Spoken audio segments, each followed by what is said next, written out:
യെശയ്യാ പ്രവാചകന്റെ പുസ്തകം 43-ാം അധ്യായം. ഹല്ലേലൂയ. 4-ാമത്തെ വാക്യം ശ്രദ്ധിക്കണം. ദൈവത്തിന് സ്തോത്രം.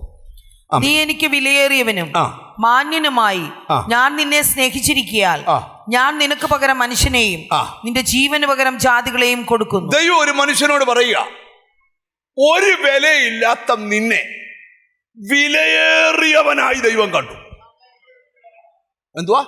ഒരു വിലയില്ലാത്ത നമ്മളെ രക്തം തന്ന് വിലയ്ക്ക് വാങ്ങി അവന്റെ മകനാക്കി മാറ്റിയപ്പോൾ നിന്നെ വിലയേറിയവനായി ദൈവം കണ്ടു.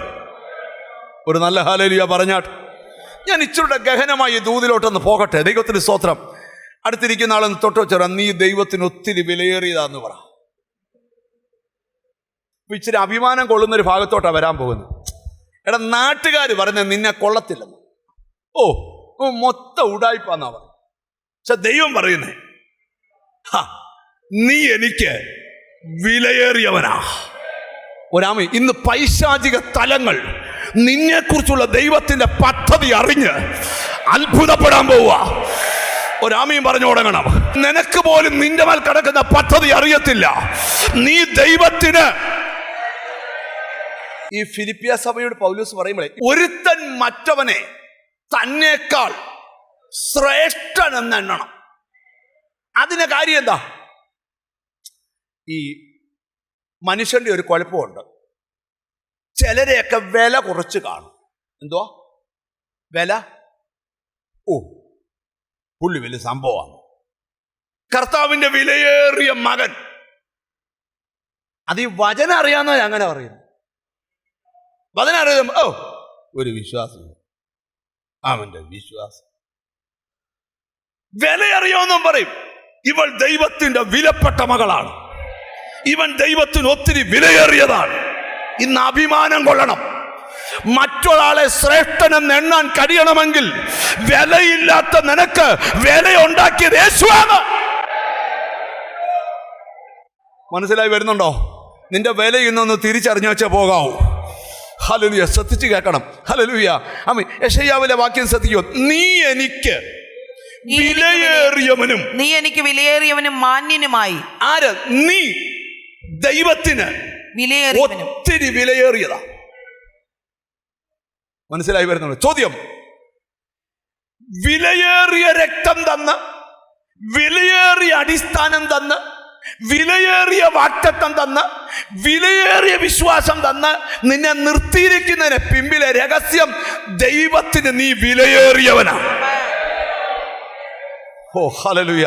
ഇപ്പൊ ചിലർക്കൊക്കെ ചോദ്യം വരും, എന്നെ കുറിച്ചാ? നിന്നെ കുറിച്ച് തന്നെയാ തോന്നുന്നു. ഒന്ന് നെഞ്ചത്ത് വരെ എന്നെ കുറിച്ചാന്ന് പറ. ദൈവത്തിന് ഞാൻ ഏറ്റവും വിലയേറിയവനാ. എത്ര പേർ വിശ്വസിക്കുന്നുണ്ട്? ഇന്ന് പകൽ ഒരുത്തനെ ആരാധനയ്ക്ക് പ്രേരിപ്പിക്കുന്ന ഘടകം കാറ് കിട്ടിയതും വീട് കിട്ടിയതുമല്ല, ദൈവത്തിന് ഞാൻ വിലയേറിയതാ. മനസ്സിലായവർക്കാ? യെസ്. അഭിമാനം കൊണ്ട് പറയണം. എല്ലാരും മിണ്ടാതിരിക്കുമ്പോ നീ എന്തിനാ സ്തുതിക്കുന്നേ? നിന്നെ പോലല്ല, ഞാൻ ദൈവത്തിന് വിലയേറി. സത്യത്തിൽ നമുക്ക് എന്തേലും വിലയുണ്ടായിരുന്നു? എൻ്റെ ഗ്രാമത്തിൽ എന്നെ പോലെ വില കുറഞ്ഞൊരു മനുഷ്യൻ വേറെ ഉണ്ടെന്ന് എനിക്ക് തോന്നി. പക്ഷെ എനിക്ക് വല്ല വിലയും ഉണ്ടാക്കി തന്നെങ്കിൽ അത് യേശുവാ. ഒരാമീൻ പറഞ്ഞ അത് യേശുവാ. അത് യേശുവാ. ഒരു വിലയില്ലാത്ത നിനക്ക് വിലയുണ്ടാക്കി തന്നത് യേശുവാണ്. മനസ്സിലായവരെ സ്തോത്രം ചെയ്യാവൂ. അല്പം കൂടെ കഴിയുമ്പോൾ നിങ്ങളുടെ അന്തരീക്ഷങ്ങളൊക്കെ മാറാൻ പോവുക, ദൂതിലോട്ടൊന്ന് കയറാൻ പോവുക. നിങ്ങൾ ശ്രദ്ധിച്ച് കേൾക്കണം. അപ്പൊ ദൈവത്തിന് നീ ഒത്തിരി, അതൊന്ന് പറഞ്ഞ ദൈവത്തിന് ഒത്തിരി. അടുത്തിരിക്കുന്ന അത്ര നീ ദൈവത്തിന് ഒത്തിരി വിലയേറിയതാന്ന് പറ. കണ്ടോ? ഈ ദൈവമക്കളോട് ഞാൻ പറയാം, ഒരാളെ പുച്ഛിച്ച് സംസാരിക്കുക, അവഹേളിച്ച് സംസാരിക്കുക, തരം താഴ്ത്തി സംസാരിക്കുക, മോശമായി സംസാരിക്കുക, ഇതൊന്നും വിലയുള്ളവന് പറഞ്ഞിട്ടില്ല. നിങ്ങൾ ശ്രദ്ധിക്കണം. വിലയുള്ളവൻ. നിങ്ങൾ റേഞ്ചിനപ്പുറത്തോട്ട് ഉള്ള ആൾക്കാരെ കണ്ടിട്ടുണ്ടോ? നമുക്കാണെ മൊത്തം കടമാന്നേലും നമ്മൾ അടിപൊളിയായിട്ട് ഒരുങ്ങിച്ചെന്ന് എല്ലാവരുടെയും മുമ്പിൽ കുറച്ച് ജാടയാണ്. പക്ഷെ നിങ്ങൾ കണ്ടിട്ടുണ്ടോ? ഒരു ലെവലിനപ്പുറത്തുള്ളവരുടെ ഭവ്യത കണ്ടിട്ടുണ്ടോ? അവർ വിലയേറിയതാണെന്ന് അവർ തിരിച്ചറിയുക. ദൈവമക്കളോട് ഞാനൊരു ദൂത് പറയാം. ജീസസ്, നീ ദൈവത്തിന് ഒത്തിരി വിലയേറിയതാ. ഇനി ഒരു ചോദ്യം കൂടെ, ഇനി വെളിപ്പാടിലോട്ട് വരിക. അപ്പം നിങ്ങൾ ശ്രദ്ധിക്കണം, നമുക്കിട്ട അടിസ്ഥാനം വിലയേറിയതാ, നമുക്ക് തന്ന രക്തം വിലയേറിയതാ, നമുക്ക് തന്ന വിശ്വാസം, നമുക്ക് തന്ന വാഗ്ദത്തം. ഇന്ന് പകൽ ആത്മാവിൽ ഒരു ദൂത്, ആരെല്ലാം നിന്നെ കുറച്ച് കണ്ടാലും നീ അഭിമാനം കൊണ്ടോണം. നീ എനിക്ക് വിലയേറിയവനും മാന്യനുമാകയാൽ നീ തിരിച്ചറിയേണ്ട ഏറ്റവും വലിയ കാര്യം, ഞാൻ ദൈവത്തിന്.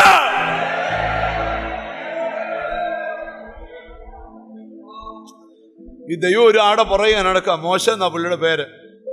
മോശോപദേശല പറയാണെന്ന് വെച്ചാൽ പറയാം, എടാവേ എനിക്ക് 40 ലക്ഷത്തെ പിടിപ്പിക്കണം, നീ ഒന്ന് വരാമോ? കർത്താവ്, എത്രയോ മിടുക്കന്മാരവിടെ കിടക്കുക, നല്ല ആയി തുടങ്ങി ആയി അവസാനിപ്പിച്ച് ആമി ദൈവത്തിന് സോദരി ഈ തുടങ്ങി ഈ അവസാനിപ്പിക്കുന്ന മിടുക്കന്മാർ കിടക്കേടാ. വേണ്ടടാ, നീ എനിക്ക് വിലയേറിയതാ. നീ ഈ നാമം വഹിച്ചു മിസ്രൈമി വരെ ഒന്ന് പോകാമോ? എന്താ കാര്യം? 40 ലക്ഷത്തിന് കെട്ടി ഞാൻ അഴിക്കാം. ഞാൻ ഇവിടെ ഇരിക്കുന്ന ചിലരോട് പറയാം, വിലയില്ലെന്ന് പറഞ്ഞ് പുറകോട്ട് മാറരുത്. നീ ദൈവത്തിന് വിലയേറിയതാ. ചിലർക്ക് അവരവരുടെ വില മനസ്സിലായോണ്ട് ഈ സ്തുതി. നീ ഒരു വിലയുമില്ലായിരുന്ന നിനക്ക് വിലയേറിയതെല്ലാം തന്നു.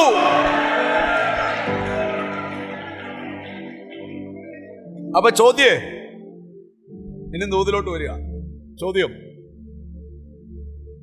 കർത്താവേ, അങ്ങ് വിലയേറിയത് തരുന്നെന്ന് പറയുന്ന ഒന്നും ഞങ്ങൾ കാണുന്നില്ലല്ലോ. ഇല്ല. ഇനി കാണുന്ന ഒരു വിലയേറിയതിനെ കുറിച്ച് പറയാൻ പോവാ. നിങ്ങളൊന്ന് ശ്രദ്ധിച്ചിരിക്കണം. വിലയേറിയ വാഗ്ദത്തം ബൈബിളിലുണ്ട്. എന്റെ ദൈവം വാഗ്ദത്തങ്ങളിൽ വിശ്വസ്തനാണ്. അബ്രഹാമിന്റെ പ്രത്യേകത, വാഗ്ദത്തം ചെയ്തവൻ പ്രവർത്തിപ്പാൻ ശക്തനാണെന്ന് വിശ്വസിച്ചു. പൗലോസ് തീമോഥെയോസിനോട് പറയാ, നിന്റെ വലിയമ്മയിൽ ഉണ്ടായിരുന്ന വിശ്വാസം നിന്റെ അമ്മയിലും ഉണ്ടായിരുന്നു, നിന്നിലും ഉണ്ടെന്ന്. ആ വിലയേറിയ വിശ്വാസം ഉണ്ടെന്ന് ഞാൻ വിശ്വസിക്കുന്നു. ഒരാമയും പറഞ്ഞു തുടങ്ങണം. നമ്മുടെ അകത്തിരിക്കുന്നത് വിലയേറിയതാ. ഇനി ഒരു ചോദ്യേ,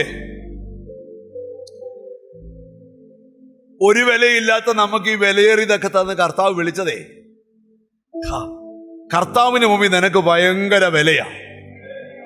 ഒരാമയും പറഞ്ഞാട്ട്, ദൈവത്തിന്റെ മുമ്പിൽ നിനക്ക് ഭയങ്കര വിലയാ. എന്നോട് കർത്താവിന്റെ ആത്മാവ് പറയാ, എഴുതിയിട്ടോ, ഈ അല്പജല നാളുകൾക്കകത്ത് നീ ദൈവത്തിന് വിലയേറിയതെന്ന് തെളിയിക്കുന്ന ചില അടയാളങ്ങൾ നിന്റെ ലൈഫിലുണ്ട്. ഓ യേശുവിന്റെ, നീ ദൈവത്തിന് വിലയേറിയതാണെന്ന് നിനക്ക് ബോധ്യം വരുത്തുന്ന ചില അടയാളങ്ങൾ.